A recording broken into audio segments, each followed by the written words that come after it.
Hello, everyone. Thank you once again for joining me for Choices Finding Your Joy. Paula Vail here. And I have with us today two beautiful people who help so many others find their joy.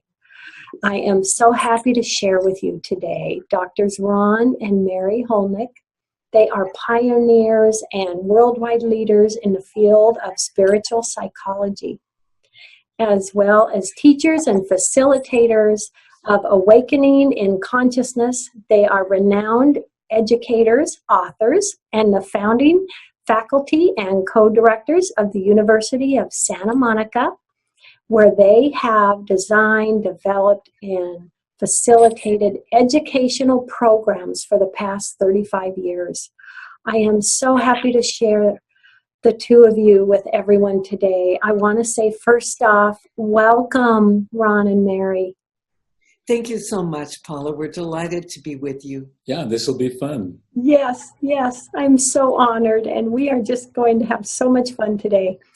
We will be talking quite a bit about their absolutely fantastic book, Remembering the Light Within. I just love it.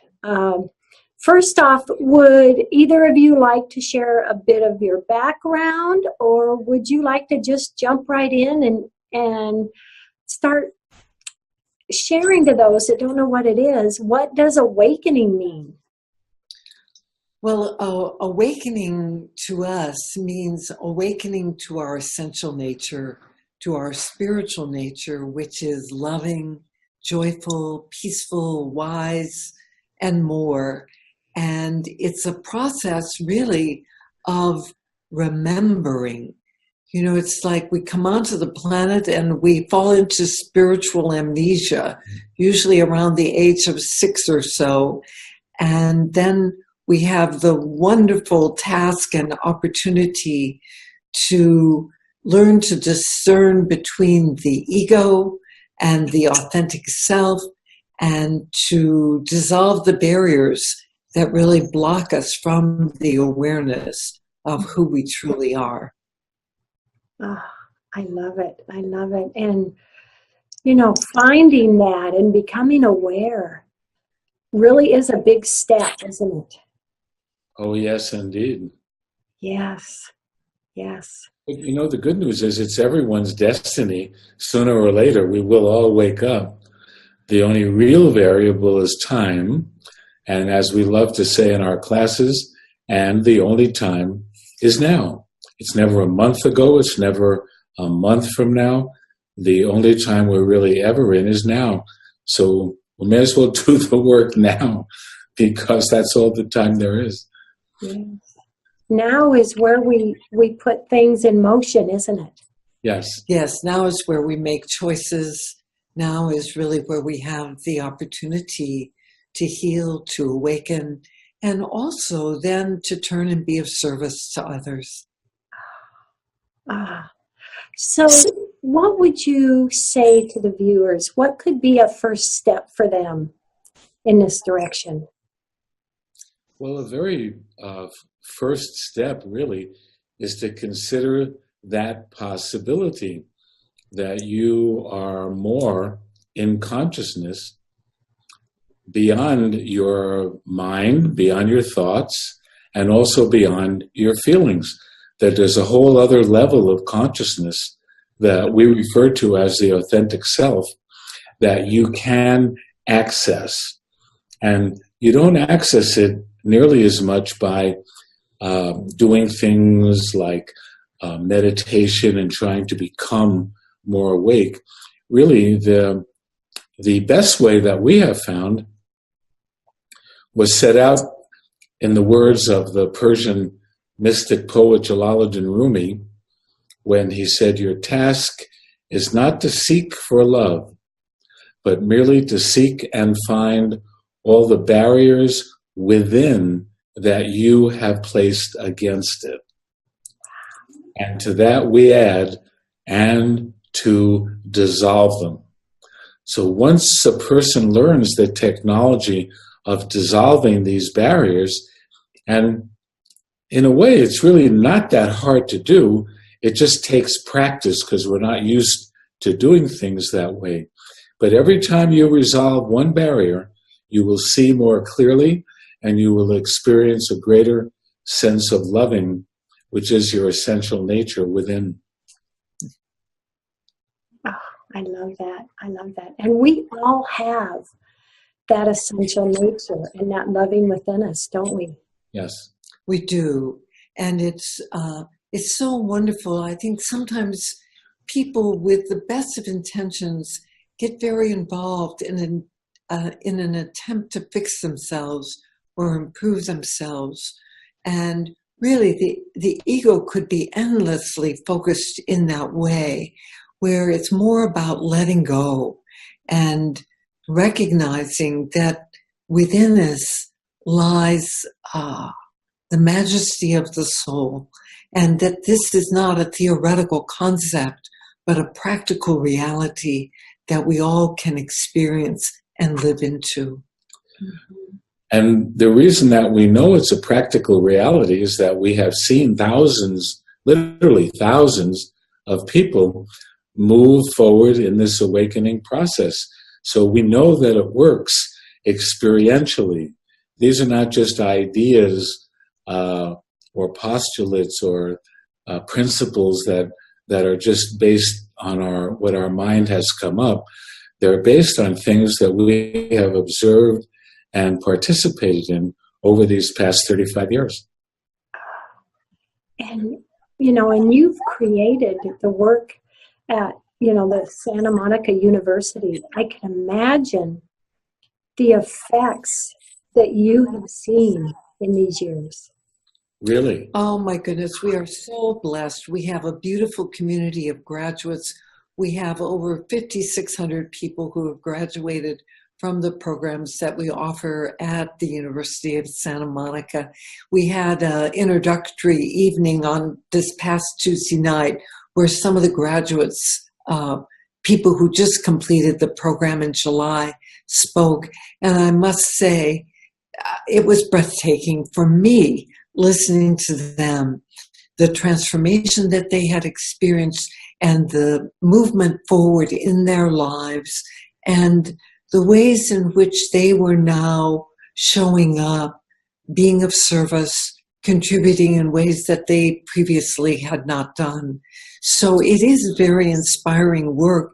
And there's something wonderful about doing it in a class where there are other people. In our first year program, we've had as many as 276 students at a time. We have had as little as 100 students in the program in the earlier years. And it is beautiful to see a group of people who have the intention to remember the light within, to awaken, to heal, transform, to let go of the misidentifications, the limiting beliefs, the story that keeps them in limitation and lack. Yes, yes. And, that's like putting waves in the pond. They graduate and they take that with them and the difference they're making in others' lives. Yes. There is a tremendous ripple effect. And that is part of what gives us joy, because anyone who comes into USM, so frequently grads will tell us how it has changed their whole family.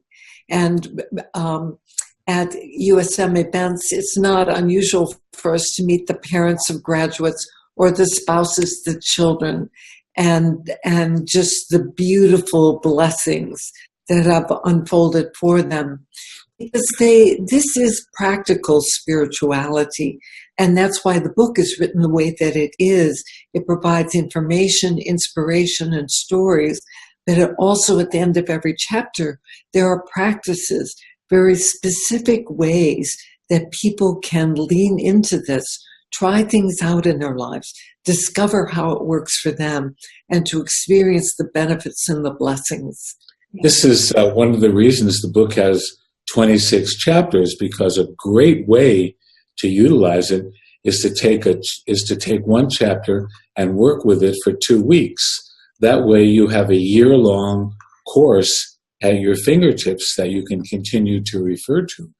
And it takes a good 2 weeks to try out these practices and really have enough time in each one so that you start to get more comfortable with it and you start to see the results at these evenings that Mary was talking about. I think my favorite feedback is from parents who come, their kids bring them, and they say, I want to thank you because this has changed my son's or my daughter's life. It is so evident, and therefore it has enhanced our family by that much. Mm-hmm. Yeah, it's beautiful. And I love that there's the practice, because that really makes it hands-on. Exactly. Makes you put that into, a process and a practice. It's so important. It's wonderful to hear someone speak and to be inspired by them. And that inspiration can carry us for a while. But there are practices that as we learn them, utilize them, experience them, they become a way of being and a way of life that is profoundly transformational. And it leads to a greater clarity and inner knowing, not as a concept, but as an experience, that my nature is love, that I'm here to awaken into the awareness of that love. I'm here to share that love with others, and that through that process, there's actually an authentic empowerment where people then stand up more fully in the truth of the being that they are and share their unique giftedness. What a blessing. And we see it experientially in the classes, because most of the time spent in the classes is spent in experiential processes with other classmates. And I tell people, one of the things I did when I was younger is I became a private pilot. And you could read 1,000 books on flying, but until you get into the plane and take the controls in the air, you don't know what flying is.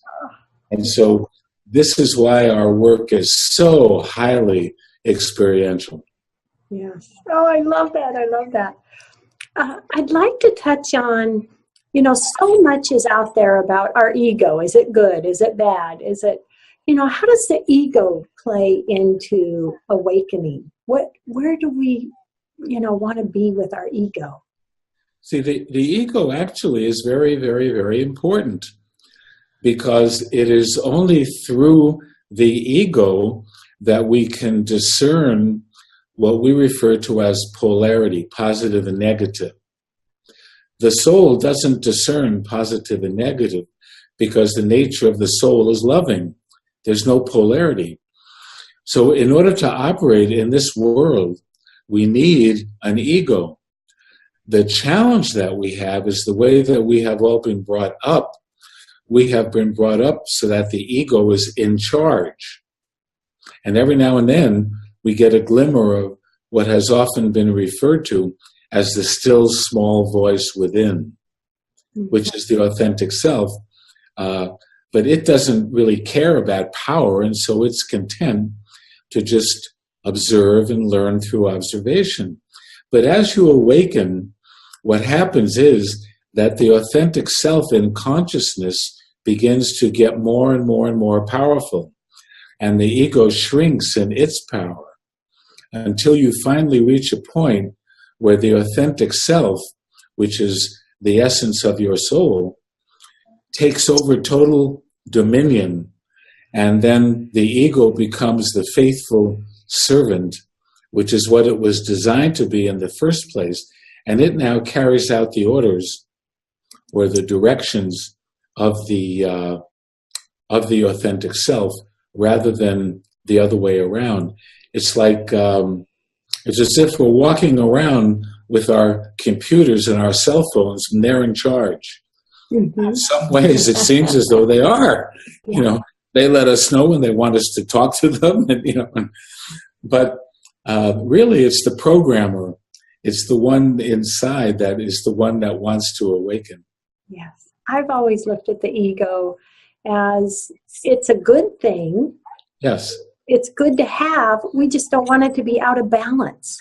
that's right. Yes. It needs to be Yes. in balance. That's exactly right. And one of the things that is so helpful is when people begin to learn to distinguish between ego-reference thinking and authentic self-reference thinking. Because ego-reference thinking can be judgmental. It can be very much inside right, wrong. And looking through those more critical, judgmental eyes, as opposed to the eyes that are accepting, the eyes of the soul or the authentic self, which are unconditionally loving and compassionate. And one of the really happy days is when people begin to realize that they can recognize that voice of criticism, of negative thoughts, of judgment inside themselves, and they can learn to shift the channel to what is more uplifting, more positive, more compassionate, and they open up to the deeper wisdom and the loving that is the essential nature, and that they can reside in that consciousness more and more of the time. In the book, the way Mary talks about it is shifting from K-ego to K-love. You shift the channel. I love it. I love it. And let's bring a little bit of compassion into the conversation. Sure. Talk about what compassion does for us in our awakening. See, the essence of compassion, I mean, if you break the word down, C-O-M, really means to be with. It's like company, cooperation. It's that essence of coming together, to be together.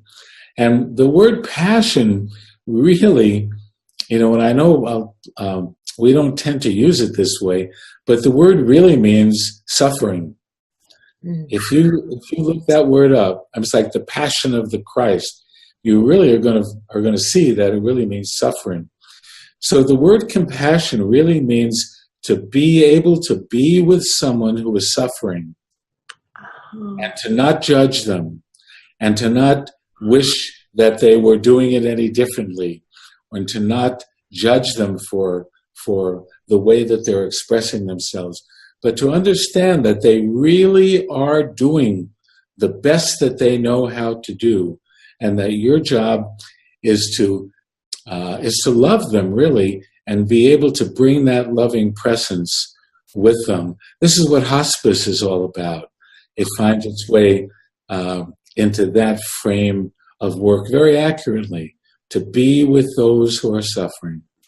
And we have such a example in current events in this country, the hurricanes that have occurred in Texas and Florida, those regions, and just the outpouring of compassion that has occurred, people helping people in such heartfelt and beautiful, beautiful ways. And what I would say about compassion is that it is one of the greatest keys to awakening. One of the principles of spiritual psychology is how you relate to the issue is the issue. Or, said another way, how you relate with yourself while you go through the issue is the issue and the opportunity. And so many times people are caught up in a way of relating with themselves that is very harsh, very critical, very judgmental, very demanding, and there are often unrelenting standards of perfection. And so helping people recognize to develop this self-reflecting thinking where I can be aware of what is the conversation that's going on inside of me. Is this kind? Is this loving? Is this accepting, nurturing, encouraging, compassionate? Or is this judgmental and harsh? It's a form of beating oneself up. And part of what we encourage our students to cultivate our practices of self-nurturing, to become more aware of the inner conversation, to learn how to shift channels. Oh, I love that. I love that. And that just, that makes me think about how really isn't any issue, trauma, or event that comes in our life, we have an opportunity to how we are going to look at that and react to that, don't we? Yes. Exactly. In fact, that principle, I think, would be more accurate if it stated how you relate to the perceived issue is the real issue. Yes. Because very often we collapse into a state of, I'm upset because we want to blame other people. We want to blame a situation, event, a circumstance, rather than recognizing, as Viktor Frankl said, even in the worst of circumstances, we have the opportunity to choose our attitude. Yes, yes. And oh my gosh, that's so true. Our perception can be something different than really what the situation is. That's Wow. exactly right. Because, see, in when we say this, I am upset because, what we're really saying is that my inner state is being determined by something that has happened out there in the world. But that's really not accurate. The thing that determines our feeling is the rule or the concept or the definition of the way things should be. It's that thought process, that way we believe things should be that has gotten violated. Yes. And that's why somebody can perceive something and see it one way, and somebody else perceives something and they see it entirely opposite. Yes. It's not in what happens out there. It's in, you perceive it literally according to your interpretation of what that event means. And it's not only the interpretation that we make about the event, it's then what we take it to mean about us. Right. And so often the conclusion is, well, there must be something wrong with me, or it must mean that I'm unworthy, or it means I deserve to be punished. There are these deeper underlying interpretations and conclusions that we draw that are erroneous.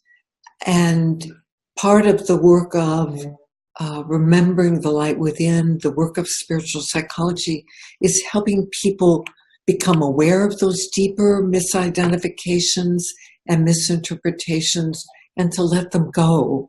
In a way, it's like, you could think of it metaphorically, it's like very often we're wearing an old coat that's shabby and ill-fitting, that's constructed of these limiting interpretations and beliefs and the negative judgments that we placed against ourselves, and that the process of awakening is learning to take off that coat, and so that the radiance of who we truly are can shine, and we're free to share it. And that process is what awakening is. Yes, yes. Is there something you'd like to say to the viewers today that they can, after they watch this show, something you'd really like them to think about and step forward with? Well, rather than think about, I've got a recommendation of something they can do. Oh, I love it. And that would be